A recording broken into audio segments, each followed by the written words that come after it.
નમસ્કાર દર્શક મિત્રો, હું છું એન્કર અર્પિતા પટેલ। દેશભરના તાજા અને સચોટ સમાચાર આપણી ભાષામાં જોવા માટે A1 અભિપ્રાય ન્યૂઝમાં આપનું હાર્દિક સ્વાગત છે। હવે જોઈએ મુખ્ય સમાચાર। ગઢડા ગોપીનાથજીથી દ્વારકા જતી ધર્મ ઉત્કર્ષ પદયાત્રાનું ઉપલેટામાં ભવ્ય સ્વાગત। 6 જિલ્લામાંથી પસાર થઈ 11મા દિવસે દ્વારકા પહોંચી ધર્મસભા યોજી ત્યારબાદ દ્વારકાધીશ મંદિરે ધ્વજારોહણ કરશે। આ પદયાત્રામાં 300 ભાઈઓ બહેનો જોડાયા હતા। દ્વારકા પહોંચતા યાત્રામાં 12,000 ભાઈઓ બહેનો સામેલ થવાની ધારણા।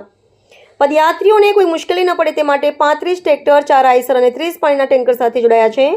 ગઢડા ગોપીનાથજી મંદિરેથી 2 જાન્યુઆરીએ પ્રારંભ થયેલી યાત્રા વિવિધ 10 જગ્યાએ રાત્રિ રોકાણ કરી 11મા દિવસે દ્વારકા પહોંચશે। ત્યાં વિશાળ સંતો મંતોની હાજરીમાં ધર્મસભાનું આયોજન કરવામાં આવ્યું છે।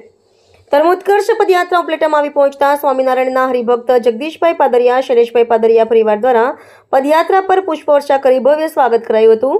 યાત્રામાં જોડાનાર તમામ હરિભક્તોને પ્રસાદ રૂપે આઈસ્ક્રીમ અપાઈ હતી। આ ધર્મમાં ઉત્કૃષ્ટ યાત્રામાં વહુજી મહારાજ, બહુચુબા, લાલીરાજ, વાણીબા પણ જોડાયા હતા। જોડાતા હરિભક્તોમાં ભારે ઉત્સાહ જોવા મળ્યો હતો। અહેવાલ ભાવેશ ગોહિલ, ઉપલેટા।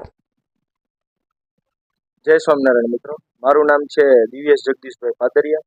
આચાર્ય અજેન્દ્ર પ્રસાદજીની મહારાજની પ્રેરણાથી ભવ્ય પદયાત્રાનું આયોજન કરેલું છે, જેમાં ગઢડાથી લઈને દ્વારકા સુધી માણસો પદયાત્રામાં જોડાવાના છે। ત્યારે ઉપલેટામાં પદયાત્રા પહોંચતા જગદીશભાઈ પાદરિયાના પરિવાર વતી પુષ્પવર્ષા તથા હાર તોરા સાથે ભવ્ય સ્વાગત કરેલું છે તથા પ્રસાદી રૂપે કેન્ડી વિતરણ કરેલું છે।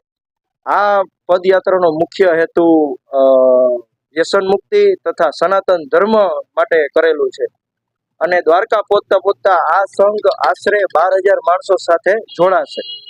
તેથી ભગવાનને એવી પ્રાર્થના કરીએ છીએ કે આ સંઘ યાત્રા હેમખેમ દ્વારકા પહોંચે અને આપણા જય સ્વામિનારાયણ।